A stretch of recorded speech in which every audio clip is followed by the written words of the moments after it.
My parents think my sick aunt is going to leave them everything when she dies and are pressuring her to change the will, but they didn't know her chaotic secret that will change everything. I was 10 when Aunt Julie moved in with us. She was bald and way thinner than I ever remembered her. I have stage 3 lymphoma. Can I stay here for a while? She was crying and looked like she was about to faint, but my parents just gave her an annoyed look. But then suddenly, they exchanged glances like they were thinking the exact same thing, and turned to Julie before telling her they'd love to take her in, and that they'd be there for every step of her journey. At first, they kept their word. All the attention was on her. The dinner table was filled with questions about chemo, support group recommendations, Mom bringing what she found online from survivors. Julie seemed so happy and loved she looked like she was gonna explode. But then, not even 3 weeks in, things changed. Mom started complaining about how Julie's medical appointments disrupted her book club schedule. Dad began taking his dinner to his study because he said being around Julie made him too sad to eat. They moved her to the guest room in the basement and started leaving her meals on a tray outside her door like she had something contagious. Don't spend too much time with her, Mom told me one morning while packing my lunch. She won't be here long and I don't want you getting too attached. When I asked why they were being so mean to someone who was sick, Dad said something that made my stomach twist. Only bad people get sick. She must have done something terrible to deserve this. But Julie wasn't bad at all. When my parents went to bed, she'd sneak upstairs and play board games with me. She helped me with my math homework that Mom was always too busy to look at. This wasn't the weird part, though.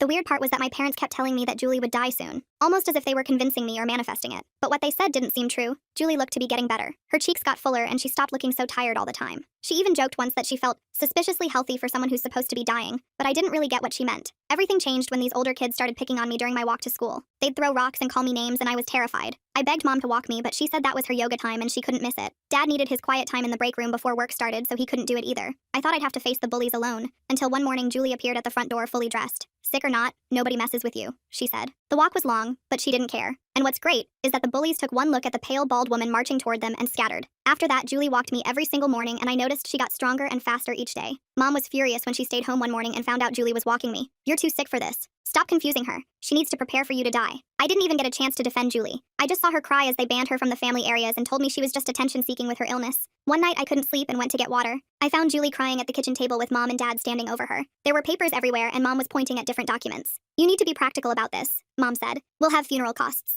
Think of Sarah's future, Dad added. That was my name. Private school isn't cheap. The least you can do is provide for the family that took you in. I realized what was happening. I couldn't stay quiet anymore. Stop! I screamed, running into the kitchen. She's getting better. You just want her money. You tell me she's bad, but she's the only one who's nice to me. Mom grabbed my arm and dragged me to my room. She's poisoned you against us, she hissed before locking my door. Later that night, I heard softly knocking. Julie slipped inside and sat on my bed. She was shaking and tears were streaming down her face. I need to tell you something, she whispered. I told her secrets were safe with me before putting my hand on my heart. She looked at me like she was the proudest aunt in the world. I know this is a lot to tell you, but you're a big girl. You'll understand. My whole life, they've treated me like I don't exist. I had no birthdays, no gifts, no cake, and no chocolate. But my brothers did. When I was your age, I always thought that no matter what, they would never care about me. That's sad, I responded, confused but sad for her. So now, that I'm all big and grown, I thought that maybe if I was dying, maybe they'd finally love me, even for a little bit. You're gonna die, I said too loud. She chuckled. No, sweetie. What I'm trying to say is, it's all fake. I don't have cancer. I'm not dying. I shaved my head and didn't eat so I could look like I have cancer. I wanted to see if they cared, but they don't.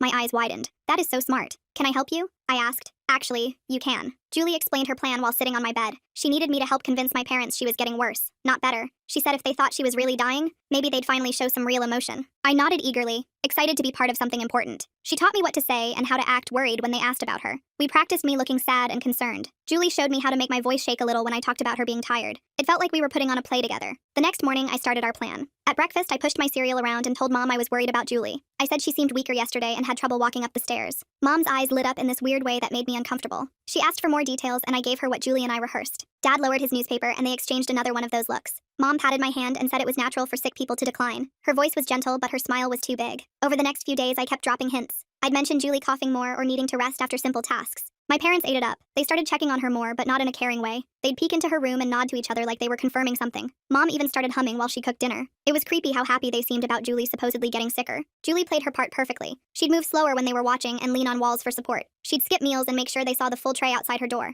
Sometimes she'd cough loudly when they walked past the basement. I helped by looking worried whenever they brought her up. We were a good team. At night, we'd meet in my room and plan the next day. Julie would tell me I was doing great, and that made me feel special. But things started getting weird. My parents became pushier about those papers. They'd bring them to Julie multiple times a day. Mom would sit on her bed and talk about being responsible. Dad would stand in the doorway and mention my college fund. They weren't even trying to hide what they wanted anymore. Julie would cry and say she needed more time to think. They'd leave but always came back. The pressure was constant. One afternoon, Mom pulled me aside. She said Julie was being selfish by not signing the papers. She explained that when people are dying, they should think about the living. Her grip on my shoulder was too tight. She said I needed to talk to Julie about doing the right thing. I nodded but felt sick inside. That night, I told Julie what Mom said. Julie's face went pale and she hugged me tight. She whispered that she didn't know what to do anymore. The next week got worse. My parents started threatening Julie. They'd say things like how hard it must be to be sick and alone. They'd wonder out loud if she'd be more comfortable in a facility. Dad mentioned he knew a place that took terminal patients with no insurance. Mom added that of course family was better, but only if everyone cooperated. The threats were clear even if they smiled while making them. Julie started looking actually sick from the stress. I tried to help by telling my parents Julie seemed too weak to make big decisions, but that backfired. They just pushed harder, saying she needed to sign before she got too sick to be legally competent. They started bringing the papers to every interaction. Breakfast had papers, lunch had papers. Even when they brought her medicine, they'd slip documents underneath. Julie was trapped and so was I. One day I decided to document what was happening. I had this little camera I got for my birthday that Mom forgot about. It was pink and fit in my pocket. I started taking pictures of them pressuring Julie. I got one of Mom pointing at papers while Julie cried. Another showed Dad blocking the doorway while holding documents. I hid the camera in the garage after taking pictures each day. I thought maybe if someone saw them, they'd help us. But my parents found the camera in my room. I came home from school and Mom was sitting on my bed holding it. Her face was scary calm. She asked why I was taking pictures of family moments. I tried to lie, but she already knew. Dad appeared in my doorway and they both started yelling. They said I was ungrateful and that Julie had turned me against them. They took my camera and grounded me indefinitely. No TV, no games, no leaving my room except for school and meals. That night was terrible. I could hear them yelling at Julie through the vents. They accused her of manipulating me. They said she was using her fake illness to turn their daughter against them. Julie tried to explain, but they wouldn't listen. I heard her sobbing and things being thrown around. The next morning, Julie had a bruise on her arm she tried to hide with long sleeves. She wouldn't tell me what happened, but I knew. Julie decided to tell them the truth. She thought if they knew she wasn't really sick, they'd stop the pressure about the papers. We planned it carefully. She'd reveal everything and apologize for lying. Maybe they'd be mad, but at least the insurance stuff would stop. I thought it was risky, but Julie was desperate. She couldn't take much more of their threats and manipulation. The confession didn't go how we planned. Julie sat them down and explained everything. She told them about faking the cancer and why she did it. She said she just wanted them to love her. She apologized over and over. But my parents weren't shocked or angry like we expected. They got this calculating look instead. Mom said Julie was clearly mentally unstable. Dad added that someone who would fake cancer couldn't be trusted. They twisted everything around. They used her confession against her. They told me Julie was dangerous and delusional. They said people who lie about being sick are capable of anything. Mom cried fake tears about how Julie had betrayed their trust. Dad said they'd tried to help her, but she was too far gone. They made me question everything. For a few days, I wasn't sure who to believe. Julie seemed so sad and defeated. My parents seemed so concerned and hurt. I was confused and scared. But then I saw them planning. They thought I was asleep, but I heard them talking. They said Julie's confession was perfect. Now if she tried to leave or tell anyone, they'd say she was crazy. Who would believe someone who faked cancer? They could keep her papers and say she wasn't mentally fit to make decisions. They laughed about how stupid Julie was for telling the truth. That's when I knew for sure who the real bad people were. I snuck down to see Julie that night. She was locked in the basement room. They'd put a padlock on the outside. I whispered through the door that I believed her and was sorry for doubting. She cried and said it wasn't my fault. She told me she was going to leave as soon as she could. She said she'd come back for me when she got settled. I believed her, but I was scared they'd never let her go. The next day, my parents acted like nothing was wrong. They made breakfast and talked about normal stuff, but Julie's tray sat outside the locked door getting cold. They'd only let her out for the bathroom, and even then Mom would stand guard. They told me Julie needed time to think about her behavior. They said it was for her own good. The house felt like a prison for both of us. At school, I tried to tell my teacher, Mrs. Henderson. She was always nice and seemed like someone who would help. I waited until after class and asked if I could talk to her. I told her about Julie being locked up and my parents being mean, but I was 10 and didn't explain it well. Mrs. Henderson looked concerned but said family problems were complicated. She said she'd think about what to do, but nothing happened. Julie was still locked up when I got home. I felt hopeless, but then remembered our neighbor, Mrs. Chen. She lived next door and always waved when she walked her little dog. She'd given me cookies once when I helped her carry groceries. Maybe she would listen. I wrote her a note explaining everything. I drew pictures of the locked door and Julie crying. I folded it up tiny and stuck it in her mailbox when my parents weren't looking. Then I waited. Mrs. Chen knocked on our door the next day. I watched from the stairs as my parents answered. She said she was concerned about strange noises from our house. My parents turned on the charm immediately. Mom laughed and said Julie was going through a difficult time. Dad explained about her mental health issues and how they were trying to help. They invited Mrs. Chen in for coffee and cookies. By the time she left, she was apologizing for bothering them. My heart sank. That night, my parents were extra careful. They moved Julie's meals to random times so neighbors wouldn't notice patterns. They put weather stripping around her door to muffle sounds. They told me if I tried to tell anyone else, they'd send Julie away forever. Mom grabbed my face and made me look at her. She said Julie was sick in the head and needed their help. She said if I really loved my aunt, I'd stop making trouble. I nodded because I was scared, but I didn't stop thinking about how to help. Julie and I needed a better plan. During one of her bathroom breaks, I slipped her a note. It said we needed to escape together. She slipped me one back that said she was working on something. We couldn't talk much, but we passed notes when we could. She told me to be ready and to pack a small bag. I hid clothes and snacks under my bed. I also found some money in Dad's jacket and took it. I figured we'd need it more than he did. My parents must have sensed something. They got more paranoid and controlling. They put a lock on my window and took my backpack each day after school. They checked my pockets and searched my room. Mom started walking me to school instead of letting me go alone. She'd hold my hand too tight and remind me about being a good daughter. I smiled and agreed, but inside I was screaming. One morning, Julie's door was open. I ran downstairs, but she wasn't there. My parents were eating breakfast like normal. When I asked where she was, Mom said she went to a special hospital. Dad added it was for her own good. They said she'd be getting the help she needed. I knew they were lying, but I couldn't prove it. I cried and they sent me to school like nothing happened. Mrs. Henderson asked if I was okay, but I just shook my head. That afternoon, I found Julie in the basement. They'd moved her to the storage room with no windows. It was smaller and darker than her old room. She looked terrible and scared. She whispered they were planning something bad. She'd heard them on the phone with someone about power of attorney. She didn't know what that meant exactly, but knew it was about controlling her money. We held hands through the gap under the door. I decided to be smarter. I pretended to be the perfect daughter. I stopped asking about Julie and acted like I believed their lies. I helped with chores and smiled at dinner. It called me inside, but it worked. Slowly, they relaxed. They stopped searching my room and let me walk to school with other kids. Mom even praised me for being mature. Dad ruffled my hair and said he knew I'd come around. I wanted to throw up. Meanwhile, I was planning. I'd retrieved my camera from the garage where I'd originally hidden it. They forgot to look there after finding it in my room. I started recording again, but more carefully. I'd pretend to play in the basement and get video of Julie's locked door. I recorded them taking her food and not letting her out. I got audio of them discussing her money. The camera filled up with evidence. I just needed someone to show it to. I remembered Julie mentioning her brother Gabriel. She'd said he lived a few hours away and they hadn't talked in years. My parents never mentioned him, which seemed weird. I found an old address book in Mom's desk and looked him up. Gabriel was listed with a phone number. I memorized it and waited for my chance. It came when my parents went to their book club. They left me with strict instructions to stay in my room. Instead, I used the kitchen phone. Gabriel answered on the third ring. His voice sounded like Julie's, but deeper. I talked fast, explaining who I was and what was happening. I told him about the fake cancer and the real imprisonment. I said Julie needed help and my parents were bad people. He was quiet for a long time. Then he asked for our address and said he'd handle it. He told me to be careful and act normal. I hung up feeling hopeful for the first time in weeks. The next few days were tense. I kept expecting Gabriel to show up, but nothing happened. My parents continued their routine. Julie stayed locked up. I started to worry I'd imagined the phone call or that Gabriel didn't believe me. Maybe he was like my parents and didn't care about Julie. I felt stupid for hoping, but I kept recording with my camera just in case. The memory card was almost full. Then Mrs. Chen showed up again, but this time she wasn't alone. A tall man with Julie's eyes stood beside her. It was Gabriel. My parents answered the door and their faces went white. Gabriel pushed past them and demanded to see Julie. Dad tried to say she wasn't there, but Gabriel wasn't buying it. He said he knew she was locked up and he had proof. Mrs. Chen held up her phone showing a video. It was one I'd taken of the locked door. I realized Mrs. Chen had found my camera. I'd hidden it in her garden while playing outside. She must have discovered it and watched the videos. She'd contacted Gabriel and shown him everything. My parents tried to lie and say the videos were fake. Mom accused Julie of being mentally ill. Dad threatened to call the police. But Gabriel just laughed. He said they could explain their crimes to the cops. The word crimes made them freeze. Gabriel found Julie and let her out. She collapsed in his arms, sobbing. She looked so small and fragile. He helped her upstairs while my parents followed making excuses. They said they were protecting her from herself. They claimed she was dangerous and delusional.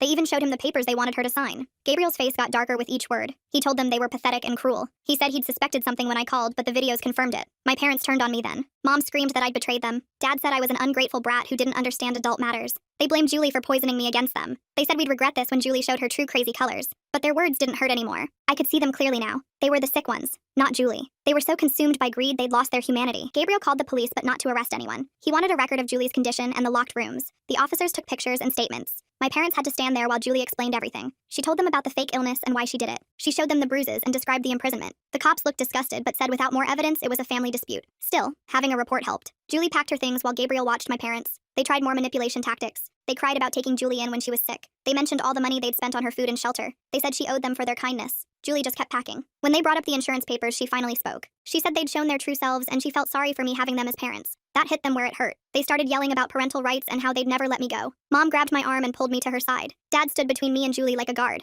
They said I was their daughter and would stay with them. Gabriel stepped forward and said that could be arranged through proper channels. He mentioned lawyers and custody evaluations. The threat made them back down a little. Julie knelt in front of me. She promised she wasn't abandoning me. She said she needed to get safe first, then she'd fight for me. She gave me a phone number and made me memorize it. She hugged me tight and whispered that she loved me. I told her I loved her too and understood. It was the hardest goodbye, but I knew she had to leave. Staying would have called her spirit if not her body. After they left, the house felt empty. My parents raged for hours. They threw things and blamed each other. They blamed Julie and Gabriel and Mrs. Chen. They blamed me most of all. But eventually they tired out. They sent me to my room and I heard them talking. They were scared about what people would think. The police visit meant neighbors would gossip. Their reputation was everything to them. The next few weeks were strange. My parents tried to act normal, but the facade was cracking. People at church whispered when we walked by. Mom's book club friends stopped calling. Dad's coworkers asked uncomfortable questions. The story had spread despite their efforts to control it. They couldn't charm their way out of this one. The whole community knew something bad had happened at our house. They tried to win me back with gifts and treats. Mom bought me new clothes and toys. Dad offered to take me to the amusement park. They said they loved me and just wanted our family to be happy. But I saw through it. They wanted me to tell people everything was fine. They needed me to fix their reputation. I took the gifts but didn't give them what they wanted.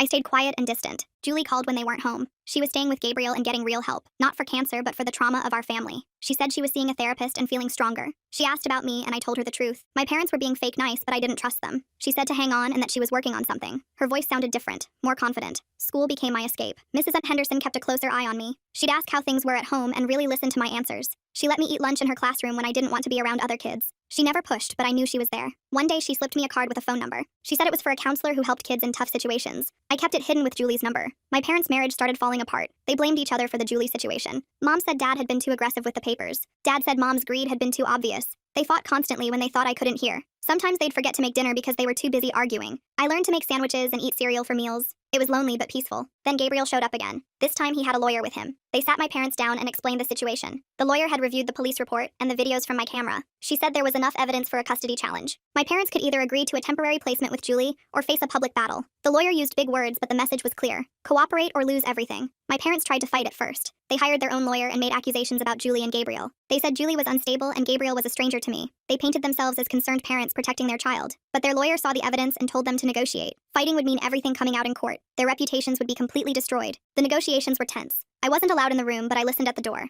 My parents wanted to keep me but save face. Gabriel and Julie wanted me safe but legal. The lawyers went back and forth for hours. Finally, they reached an agreement. I would spend weekends with Julie and weekdays with my parents. But there were conditions. My parents had to attend counseling and allow supervised check-ins. It wasn't perfect, but it was something. That first weekend with Julie felt like breathing again. She'd rented a small apartment near Gabriel's house. It had 2 bedrooms and a tiny kitchen. She'd decorated my room with posters and fairy lights. We spent the whole time talking and playing games. She made my favorite foods and let me stay up late. It felt like home in a way my house never did. Going back to my parents was hard. They were sullen and resentful. They followed the agreement, but barely. They'd make snide comments about Julie and Gabriel. They'd ask leading questions trying to get dirt on them. But I'd learned to give them nothing. I'd shrug and say everything was fine. They couldn't force me to betray Julie again. The power had shifted and they knew it. Slowly, things improved. The counseling helped a little. My parents learned to hide their worst impulses better. They stopped openly threatening and manipulating. They even apologized once, though it felt hollow. Julie got stronger and more independent. She found a job and started building a life. Our weekends became sacred. She'd plan adventures and teach me new things. I learned to cook and garden and stand up for myself. The final confrontation came 6 months later. My parents had been following the rules but planning something. I overheard them talking about moving out of state. They thought if they left, they could break the agreement.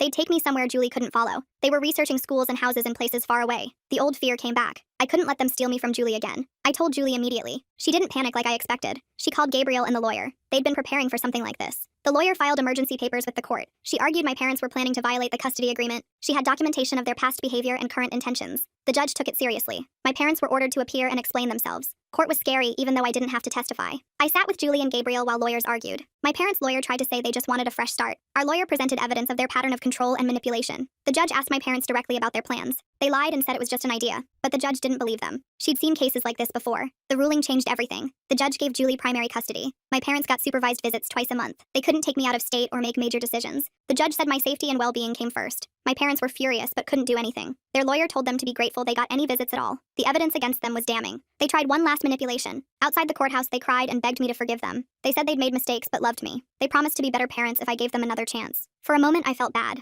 They looked broken and desperate. But then I remembered all the times they'd hurt Julie and me. I remembered the locked doors and the lies. I shook my head and walked away with my real family. Life with Julie and Gabriel was everything I'd dreamed. Julie adopted me officially a year later. My parents didn't contest it. They'd moved to another town and started over. They sent cards on my birthday, but I didn't respond. I heard they told people I was away at boarding school. They couldn't admit the truth even to themselves. But I didn't care about their lies anymore. I had truth and love and safety. Julie never did have cancer, but she was sick in a different way. Sick from years of neglect and abuse from her family. But she got better with help and support. She showed me that family isn't about blood or obligation. It's about who shows up and stays. It's about who loves you when you're difficult and protects you when you're vulnerable. Gabriel became the uncle I never knew I needed. Mrs. Chen stayed our neighbor and friend. Even Mrs. Henderson kept in touch. The fake illness that started everything became a strange blessing. It revealed the truth about my parents and freed us both. Julie's desperate plan for love turned into real connection. She'd wanted them to care about her dying, but instead found people who cared about her living. I learned that sometimes the biggest lies reveal the deepest truths. My parents showed who they really were when they thought Julie was dying. Their greed and cruelty couldn't be hidden anymore. Looking back on those first few months living with Julie and Gabriel, everything felt different. I had my own room at Julie's apartment and she let me decorate it however I wanted. We went to Target and I picked out purple bedding and these cool starlights for the ceiling. Gabriel helped us put up shelves for my books. It was the first time anyone asked what I actually wanted my space to look like. School was weird at first. My parents had told everyone I was staying with relatives for a while because of family issues. Some kids asked questions, but I just shrugged and changed the subject. Mrs. Henderson made sure I was doing okay. She'd smile at me in the hallways and sometimes slip an extra cookie in my lunch bag. Having adults who actually cared felt foreign, but good. Julie got this job at a dental office doing reception work. She'd leave for work looking professional in her blazer, and her hair growing back in soft wisps. Gabriel helped her get a used car so she didn't have to take the bus. On weekends, we'd go grocery shopping together and she'd let me pick one junk food item. She taught me how to comparison shop and use coupons. Normal stuff that my parents never bothered with. My supervised visits with my parents were awkward. We'd meet at this community center with a social worker watching. Mom would bring cookies she obviously bought from the store but claimed she baked. Dad would ask about school and pretend to be interested in my answers. They'd complain about the supervision and say it wasn't necessary. The social worker would just write notes and remind them of the time when 2 hours were up. One visit, Mom tried to give me this expensive necklace. She said it was a family heirloom from her grandmother. I knew she was lying because I'd seen her buy it at the mall years ago, but I took it anyway and said thanks. She got this hopeful look like maybe I was softening toward them. When I gave it to Julie later, she said I could keep it or donate it.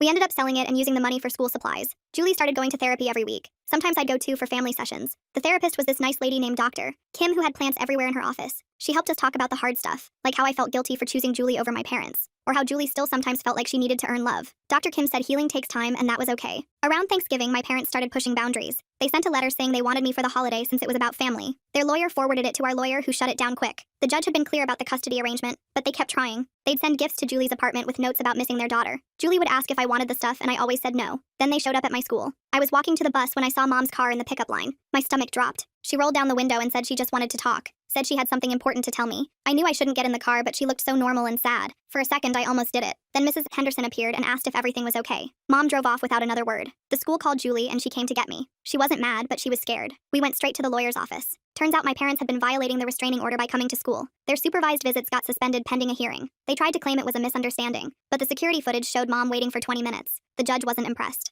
After that incident, Gabriel installed a security system at Julie's apartment. Nothing fancy, just some cameras and an alarm. He taught me the code and made sure I knew how to use it. Julie got me a cell phone too, even though I was young for one. She programmed all the important numbers and showed me how to call 911. We practiced safety plans without making it scary, just being prepared. Christmas with Julie and Gabriel was amazing. We got a small tree and decorated it with ornaments we made ourselves. Julie couldn't afford lots of presents, but everything she got me was thoughtful. New books from my favorite series and art supplies and fuzzy socks. Gabriel came over and we made cookies from scratch. Real ones, not store-bought. We burned the first batch, but the second came out perfect. My parents sent a Christmas card with a long letter inside. It talked about forgiveness and second chances. They included a photo of them in front of a Christmas tree looking perfect. I showed it to Julie and she asked what I wanted to do. I thought about it for a while, then threw it in the trash. I didn't need their fake perfect family when I had a real one that actually loved me. Winter turned to spring and life settled into routines. Julie and I had pizza Fridays and library Saturdays. Gabriel taught me to ride a bike in the park. We went to free concerts in the summer and museums when it rained. Julie's hair grew back curly, which she said was weird because it used to be straight. She looked healthy and happy. Nothing like the sick, scared person who showed up at my parents' door. The custody hearings kept happening every few months. My parents would petition for more access, and the judge would review everything. Each time they'd present themselves as reformed. They'd bring certificates from parenting classes and letters from their therapist. But they could never explain why they'd locked Julie up or tried to take me from school. The judge saw through their act just like I had. One day, Julie sat me down for a serious talk. She said Gabriel had been offered a job in another state. It was a good opportunity, but would mean moving. She wanted to know how I felt about it. Part of me panicked about leaving everything familiar. But then I realized the only thing keeping us here was my parents. And they weren't really part of my life anymore. I told Julie I'd go wherever she went. The move happened fast. My parents found out and tried to block it legally. They claimed Julie was kidnapping me or alienating me from them, but the judge had already approved the relocation. As long as they could still have their supervised visits by video call, the arrangement stood. They were furious but powerless. For once, the system protected the right people. Our new city was bigger but felt friendlier. Julie found a better job at a medical clinic. I started at a new school where nobody knew my history. I made friends with a girl named Amy who collected rocks, and a boy named David who liked the same books as me. Their parents were normal and boring in the best way. Nobody locked anyone in basements or tried to steal insurance money. Gabriel lived closer now, just a few blocks away. He came over for dinner twice a week and helped with homework. He was dating this teacher named Patricia, who made the best lasagna I'd ever had. She had 2 kids from a previous marriage and they became like cousins to me. Suddenly I had this whole extended family that chose to include me. The video calls with my parents lasted about 6 months. They'd sit stiffly in front of their computer and ask surface questions. How was school? What was I reading? Did I like my teachers? I'd give short answers and watch the clock. Sometimes the connection would conveniently fail and we'd have to end early. Eventually they started missing calls. Then they stopped scheduling them at all. Their lawyer sent a letter saying they were relinquishing parental rights. They wanted to move on with their lives and felt the situation was unhealthy for everyone. Julie asked if I understood what that meant. I did. They were giving up on me officially. But they'd given up on me long before that when they chose money over family. The legal stuff was just paperwork catching up to reality. The adoption finalization happened on a Tuesday. Julie wore her best dress and I wore the outfit we'd picked out together. Gabriel and Patricia came as witnesses. The judge was different from the custody one, but just as kind. She asked if I wanted Julie to be my legal mother. I said yes, louder than I meant to. Everyone laughed, including the judge. She banged her gavel and said we were officially family. We celebrated at this Italian restaurant where they sang when they brought out dessert. The waiter put a candle in my tiramisu and told me to make a wish. I looked around the table at Julie and Gabriel and Patricia and her kids. I couldn't think of anything to wish for. Everything I wanted was already there. So I wished for it to stay that way. For the people who loved me to keep loving me. High school brought new challenges, but Julie was there for all of it. She helped with homework and boy drama and friend fights. She taught me to drive in the clinic parking lot on Sundays. She cried harder than me when I got into college. She helped me pack and move into my dorm. She called every week to check in without being overbearing. She was everything a mom should be. I ran into my former parents once at a grocery store in our old town. I was visiting Mrs. Chen, who still lived next door to their house. They looked older and smaller somehow. Mom's perfect hair was gray at the roots. Dad had gained weight and lost his confident posture. They saw me and froze. I could have walked away, but I didn't. I said hello and asked how they were. Generic politeness, nothing more. They stumbled over their words, saying they were fine and asking about me. I told them I was in college studying social work, that Julie was great and Gabriel just got married. They nodded and made appropriate sounds but looked uncomfortable. Finally, Mom asked if I ever thought about them. I said sometimes, but not in the way she probably hoped. We parted without hugging or exchanging numbers. Julie asked about it when I got home. I told her it was strange but not painful. Like seeing teachers from elementary school or kids you used to play with, people who were once central to your world, but now were just strangers with shared history. She hugged me and said she was proud of how I handled it, that I'd grown into someone who could face the past without being controlled by it. The truth is, my parents did me a favor in their cruelty. They showed me what family shouldn't be. They taught me to recognize manipulation and value genuine love. Their treatment of Julie revealed their true selves in ways nothing else could have. If they'd been normally neglectful, I might have spent years trying to earn their approval. Instead, their extreme behavior freed me to find better. Julie never did get sick for real. She stayed healthy and built a life filled with purpose. She became a supervisor at the clinic and started mentoring other women escaping bad situations. She'd tell them her story about faking cancer to find love and finding it in unexpected places. Some thought she was crazy, but others understood. Sometimes you do desperate things when you're desperate for connection. Gabriel walked me down the aisle at my wedding. Julie fixed my veil and told me I looked beautiful. Patricia's kids were in the wedding party. Mrs. Chen sat in the front row with Mrs. Henderson, who flew in for the occasion. My parents weren't invited and didn't try to come. That chapter was closed and everyone had moved on. The family I chose surrounded me with joy. Years later, when I had my own daughter, I thought about cycles and patterns. How hurt people unless someone breaks the chain. Julie broke it for me by showing up even when my parents pushed her away. By loving me when it would have been easier not to. By fighting for me when I couldn't fight for myself. She turned her fake illness into real healing for both of us. I named my daughter Julie after the aunt who became my mother. The woman who shaved her head and starved herself hoping for love. Who found it not in the family that rejected her but in the niece who needed her. We tell her the story sometimes in age-appropriate ways. About how sometimes families are made, not born. How love shows up in unexpected ways if you're brave enough to accept it. The original Julie, my Julie, is a grandmother now. She spoils my kids and teaches them card games. She tells them stories about when I was little, but only the good ones. The hard parts are history that doesn't need repeating. We made it through and came out stronger. That's what matters. Not the pain, but the healing. Not the fake illness, but the real love that came after.